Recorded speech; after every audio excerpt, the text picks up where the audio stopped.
Hello friends, स्वागत है आपका हमारे YouTube चैनल जीएस कैप्सूल में। इस वीडियो में हम 8 अप्रैल 2024 के जो भी करंट अफेयर चर्चा में रहे हैं उसको वन लाइनर्स की फॉर्म में देखेंगे, जो आपके रिवीजन के लिए काफ़ी हेल्पफुल होगा। अगर चैनल पर नए हैं तो रेगुलर करंट अफेयर्स के लिए चैनल को प्लीज़ सब्सक्राइब कर लीजिएगा। इसका फ्री PDF आपको हमारे टेलीग्राम ग्रुप में मिल जाएगा, जो जीएस कैप्सूल के नाम से ही है, आप देख सकते हैं। वहाँ पर आपको मैं ये डाल दूंगा। तो चलिए शुरू करते हैं। भारतीय तटरक्षक बल जो इंडियन कोस्ट गार्ड है, इसके महानिदेशक राकेश पाल, तो एक तो ये याद रखिएगा, जो आईसीजी है यानी इंडियन कोस्ट गार्ड है उसके डायरेक्टर जनरल कौन है? राकेश पाल जी हैं। इन्होंने 6 अप्रैल 2024 को तमिलनाडु के रामेश्वरम के पास आईसीजीएस मंडपम में भारतीय तटरक्षक जलीय केंद्र यानी एक्वेटिक सेंटर खोला। तो अगर आपसे पूछे इंडियन कोस्ट गार्ड का जलीय केंद्र या एक्वेटिक सेंटर कहां पर खोला गया, तो तमिलनाडु के रामेश्वरम में।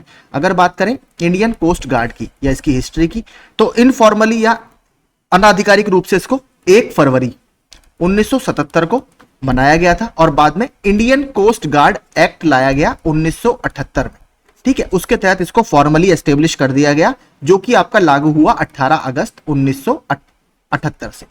ठीक है, तो आपका ये 3 मैंने बता दी। इनफॉर्मली इसका जो कॉन्सेप्ट था वो फरवरी 1977 में लाया गया, फिर इंडियन कोस्ट गार्ड एक्ट के तहत 1978 के तहत इसकी स्थापना 18 अगस्त 1978 को कर दी गई। बात करें इसके हेडक्वार्टर की, तो इसका हेडक्वार्टर न्यू दिल्ली में है। और कौन सी कमेटी की रिकमेंडेशन पर या किस कमेटी की संस्तुति पर इसकी स्थापना की गई थी, तो वो थी रुस्तमजी कमेटी। ठीक है, रुस्तमजी कमेटी या रुस्तमजी समिति की सिफारिशों के आधार पर इसकी जो स्थापना की गई थी। ठीक है, और ये किसकी बेसिकली किस काम में ये आती है? जो भारत का EEZ है या एक्सक्लूसिव इकोनॉमिक जोन है। मान लीजिए ये भारत की तटीय रेखा है, तो यहां से जो 200 नॉटिकल माइल का एरिया होता है, ठीक है, 200 नॉटिकल माइल यानी समुद्री माइल इसको बोला जाता है। 1 नॉटिकल माइल में आपके 1.1585 किलोमीटर होते हैं। ठीक है, तो जो हमारी कोस्ट लाइन से भारत की तटीय रेखा से 200 नॉटिकल माइल का एक्सक्लूसिव इकोनॉमिक जोन है, उसकी पूरी प्रोटेक्शन आपकी इंडियन कोस्ट गार्ड करती है। तो आपको पता है भारत 3 तरफ से समुद्र से घिरा है, इसलिए ये काफी ज्यादा इंपॉर्टेंट बॉडी है। आगे, केंद्रीय रसायन और उर्वरक मंत्री मनसुख मंडाविया के अनुसार नए उर्वरक संयंत्रों के चालू होने के साथ स्थानीय उत्पादन क्षमता में वृद्धि के कारण भारत 2025 के अंत तक यूरिया का आयात बंद कर देगा। देखिए वर्तमान में, क्योंकि आपको पता है भारत एक कृषि प्रधान देश है और भारत में जो यूरिया है या खाद है उसकी जो रिक्वायरमेंट है, डिमांड्स है, वो बहुत ज्यादा है। और भारत का जो डोमेस्टिक प्रोडक्शन है वो उस डिमांड को मीट करने लायक अभी नहीं है, यानी उतनी क्षमता भारत के पास नहीं है कि वो जो हमारी डिमांड है उसको हम पूरा कर सकें। इसलिए हम आयात करते हैं उसको पूरा करने के लिए, और लगभग 30% अपनी जरूरत का हम आयात करते हैं, जो कि एक बहुत बड़ा नंबर है। और इससे कहीं ना कहीं भारत का जो फॉरेक्स यानी जो हमारा विदेशी मुद्रा भंडार है वो कम होता है, क्योंकि जितना भी इंटरनेशनल ट्रेड होता है वो सारा आपका US डॉलर में होता है। तो अब भारत लगातार नए यूरिया संयंत्रों को चालू कर रहा है, जिससे जो डोमेस्टिक डिमांड है, हमारी घरेलू डिमांड है, उसको हम पूरा कर रहे हैं। और 2025 के अंत तक ये माना जा रहा है कि यूरिया का आयात हम बंद कर देंगे, जो सीधा सीधा हमारे फॉरेक्स रिजर्व को बढ़ाएगा, यानी हमारी जो विदेशी मुद्रा का भंडार है उसका दोहन कम होगा। ये भी देखिए बहुत इंपॉर्टेंट है। अपने 154 साल के इतिहास में कोलकाता डॉक सिस्टम और हल्दिया डॉक कॉम्प्लेक्स यानी HDC सहित श्यामा प्रसाद मुखर्जी पोर्ट, जो कि कोलकाता में स्थित है, इसने हाल ही में समाप्त वित्तीय वर्ष 2023-24 में 66.4 मिलियन टन कार्गो का प्रबंधन करके एक मील का पत्थर हासिल किया। अभी तक का ये सबसे ज्यादा इसका कार्गो हैंडलिंग रहा है, तो ये काफी इंपॉर्टेंट है। पोर्ट आपसे पूछ सकता है श्यामा प्रसाद मुखर्जी पोर्ट कहां पर है? कोलकाता में है। हल्दिया जो बोला जाता है, हल्दिया पोर्ट, ठीक है, वो भी कोलकाता में है। और एक ये रिवराइन पोर्ट है। रिवराइन पोर्ट मतलब नदी के ऊपर बना हुआ पोर्ट है, और ये हुगली नदी के किनारे स्थित है, इसको भी याद रखिएगा।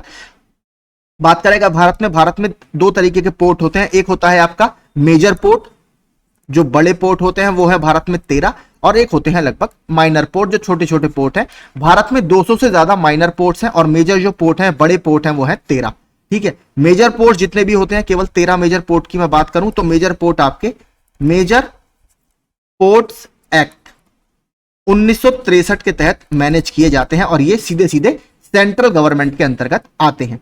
ठीक है, अगर बात करें, अभी मैं एक चीज और आपको बताऊंगा, फैक्ट काफी अच्छा है। नीचे पूरे पहले हम जितने भी हमारे मेजर पोर्ट हैं वो सारे मैंने मैप में डाले हैं, वो देखते हैं। सबसे पहला है आपका कांडला।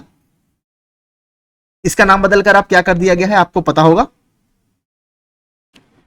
दीनदयाल उपाध्याय पोर्ट। इसका नाम दीनदयाल आप कर दिया गया है, और ये कच्छ की खाड़ी में स्थित है। इसके बाद आपका मुंबई और JNPT यानी जवाहरलाल नेहरू पोर्ट ट्रस्ट, जो वर्तमान में भारत का सबसे बड़ा पोर्ट माना जाता है। मोर्मुगांव ये आपका गोवा में स्थित है। न्यू मंगलौर कर्नाटक में है। कोचीन ये आपका केरल में स्थित है। वीओ चिदम्बरनार ये आपका तमिलनाडु में है। चेन्नई ये भी तमिलनाडु में है। एन्नोर ये भी तमिलनाडु में है। देखिए जो एन्नोर पोर्ट है, ठीक है, इसको 2014 से कामराजार पोर्ट के नाम से जाना जाता है। ठीक है, तमिलनाडु के एक बहुत फेमस फ्रीडम फाइटर रहे केवी कामराज, उनके नाम पर इसको कामराजार पोर्ट के नाम से जाना जाता है।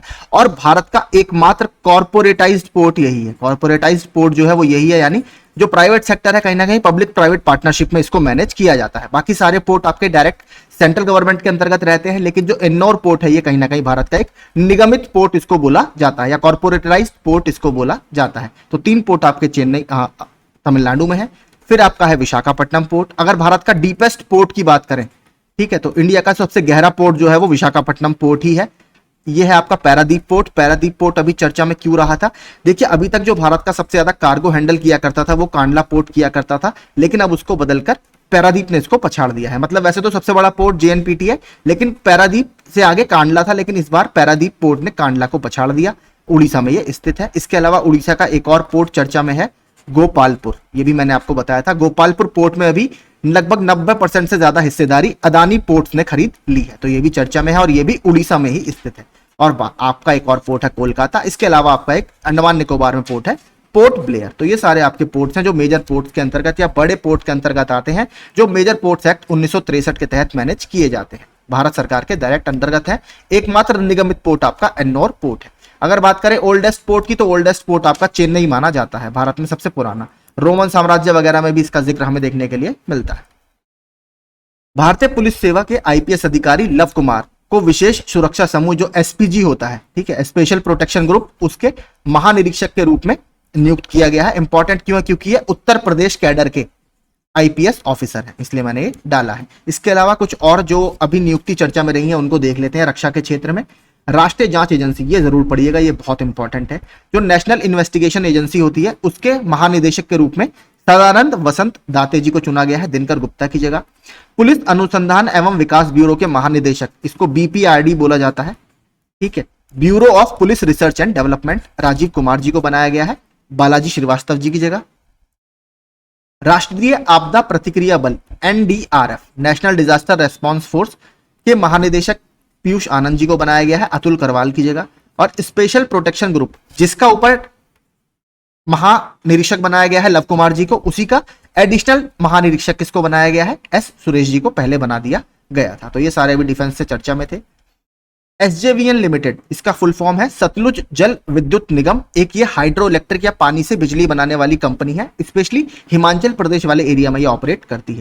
ये निर्माण उद्योग विकास परिषद द्वारा 15वें CIDC विश्वकर्मा पुरस्कार 2024 में 2 प्रतिष्ठित पुरस्कार इसने जीते हैं। तो अगर आपसे पूछे CIDC विश्वकर्मा पुरस्कार 2024 किसको मिला है, तो SJVN लिमिटेड ने ये जीता है।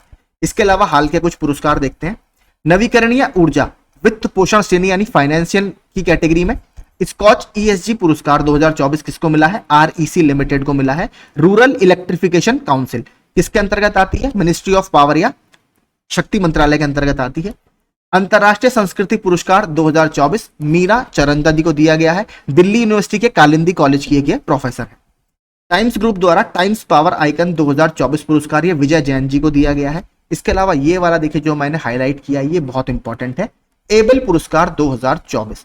एबल पुरस्कार 2024 को गणित का नोबल पुरस्कार भी कहा जाता है या नोबल प्राइज फॉर मैथमेटिक्स भी बोला जाता है। और इस बार किसको मिला है? मिशेल टेलेग्रांड। और इन्होंने किस क्षेत्र में काम किया है?